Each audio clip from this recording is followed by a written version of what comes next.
Oi, oi, e aí, gente, tudo bem com vocês? Vamos começar aqui mais um perguntas e respostas, né? Eu vou responder aqui uma pergunta que eu acho que vai fazer um link com outros vídeos anteriores, tá bom? Então é isso, André Gonçalves, né, já faz muito tempo já, mas eu acho que tá bem atual ainda esse tipo de pergunta, tá bom? Que coragem você abrir sobre esse assunto com a gente, mas me fala, tem como a pessoa ou a vítima cair num processo com processo em cima dessas empreiteiras mascaradas, porque isso é uma baita sacanagem.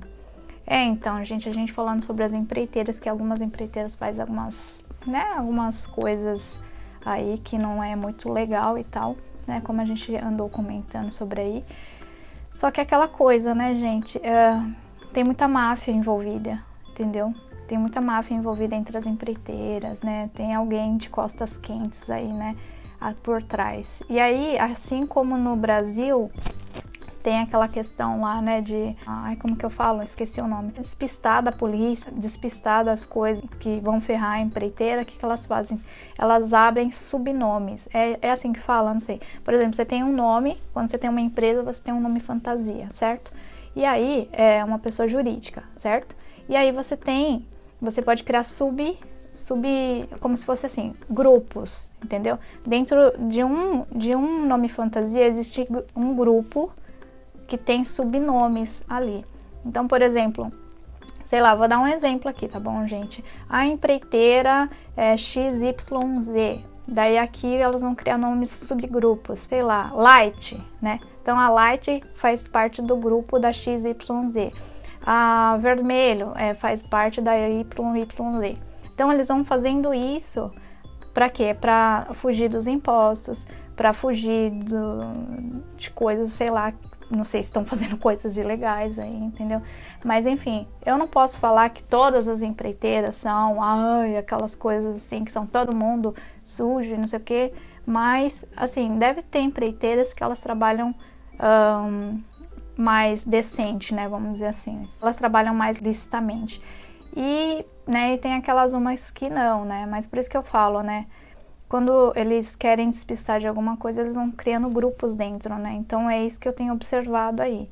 Eu não posso dizer, né? A gente fala, todas as empreiteiras é tudo assim, assim, assado, né? Eu acho que deve ter empreiteiras aí que não são tão assim, né? Que trabalham certinho e tal, né? E como que a gente sabe, né? A gente não sabe. A gente vai vendo os detalhes, né? Quando você adentra dentro de um local, assim, né? As pessoas estão trabalhando na empreiteira, elas começam a observar as coisas. Mas muita gente fica calado porque depende daquela empreiteira. Então, assim, são mascarados. Aqui é muito engraçado. No Brasil, quando você joga um processo, a lei fica do lado do trabalhador. Aqui no Japão, nem sempre a lei vai ficar do lado do trabalhador, tá entendendo? Então, o trabalhador fica vulnerável. Além de você ser estrangeiro, você fica vulnerável. Você vai gastar muito dinheiro, né? E às vezes você não vai ter o resultado que você deseja. Então, as pessoas acabam ficando quietas, né? Então, às vezes é errado, né? Eu passei por momentos bem assim, lá para 2000 e pouco, 2002, quando eu cheguei aqui no Japão. 2000, né? Eu cheguei em 2000 aqui no Japão. Que tomaram meu passaporte, eu fiquei presa à empreiteira 1 ano, eles não me devolviam o passaporte, eles tiravam dinheiro da minha conta todo mês, né, para pagar o negócio da nota promissória. A nota promissória sumiu e ninguém sabia mais. Depois veio uma empresa fantasma aí querendo me cobrar, eu tive que pagar advogada. Na verdade, eu não paguei advogada, minha prima é advogada, né, no Brasil.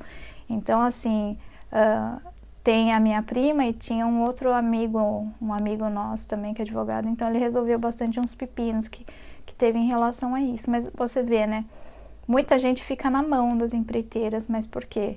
Porque precisam do emprego, então muita gente vai ficar quieto e se sente vulnerável, porque não tem, até hoje eu nunca vi o tratamento como se fosse, por exemplo, no Brasil, onde que se você joga um processo, a lei fica do seu lado porque você é o trabalhador, né? Que você trabalha para a empresa e tal.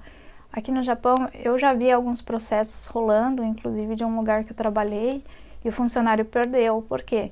Porque muitas vezes o funcionário, ele não tem estabilidade emocional, ele está tão revoltado, está tão desorientado quanto o que fazer. Muitas vezes ele vai lá, joga um processo, contrata um advogado aí, sei lá, meia boca, né? Porque muita gente não tem o conhecimento de um advogado aqui no país, muita gente também não sabe Nihongo, não tem como se orientar, entende? Se fica desorientado e a pessoa não tem estabilidade emocional. Quando ela vai discutir lá, vai ter audiência, alguma coisa assim, ela não tem estabilidade emocional. Ela vai soltar aquilo que ela está revoltada. E para isso a empreiteira ou a empresa em si, a fábrica, sei lá, que você processou, elas têm uma série de pessoas especializadas onde elas sabem mexer os pauzinhos, né? Mexer os pauzinhos que eu falo assim, elas têm... elas sabem se impor, elas sabem usar as palavras para te colocar na parede ou soltar alguma coisa que você não fez, mas aí a pessoa tá instável e ela acaba falando qualquer porcaria lá e acaba perdendo o processo, né? Enfim, são N motivos aí, gente, é bem complicado, porque assim, quando você mexe com essas coisas, você tem que ter um pouco de sangue frio, assim, para você poder estar bem psicologicamente, né? E às vezes, muitas vezes, você não tem o apoio necessário. Então, as pessoas, por se tornarem vulneráveis, elas não conseguem, entende? E é muito difícil. Eu nunca vi ninguém ganhar processo aqui brasileiro, assim. Ou, né, as pessoas fazem algumas sacanagens aí, né? Por exemplo, eu já vi casos, assim, por exemplo, que o funcionário vai lá e fala assim... eu vou te processar porque você fez isso, eu já aguento isso há tantos anos e não sei o quê. Só que aí, o que acontece? O dono da empresa, ou sei lá, da empreiteira, vai lá e faz uma sacanagem. Fala assim, se você ir para a justiça para falar isso, né, vai acontecer alguma coisa com você. Ou, sei lá, eu não conto pra ninguém, né, se o funcionário fez uma merda e o dono vai e fala assim, eu não conto pra ninguém se você deixar eu ficar com a sua mulher. Então, a sua mulher vai estar à mercê dos meus desejos, quanto eu quiser. E aí, você aceita ou não.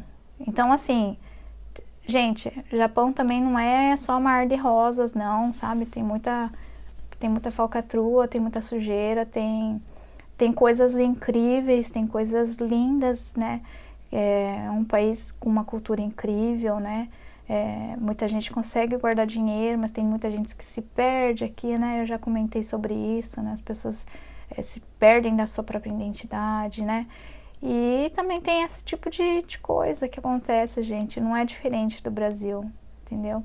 Então, por isso que a gente tem que ter muita empatia, a gente tem que ter muito bom senso, né? Se desenvolver como pessoa, se desenvolver espiritualmente aqui dentro, para você criar bases sólidas, entendeu?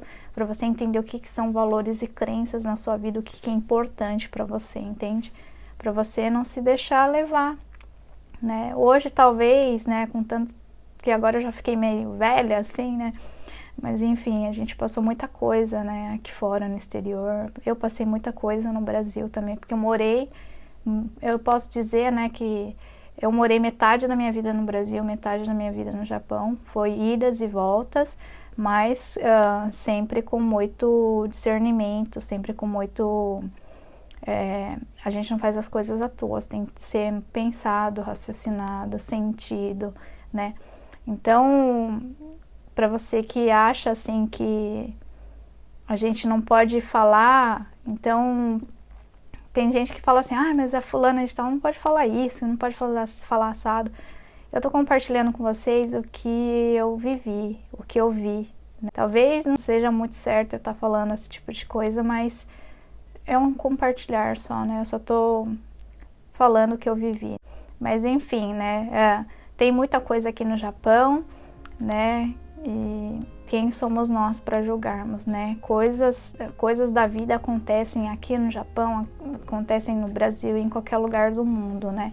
Tem seu lado sombra e tem seu lado bom, seu lado lindo, incrível, né? E a gente tem que aprender com esses dois lados da moeda, né? Não importa em que país você esteja.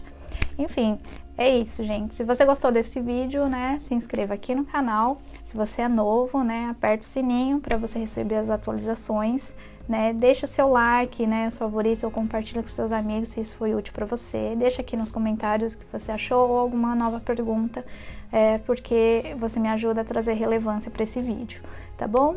Um grande beijo, tchau, tchau.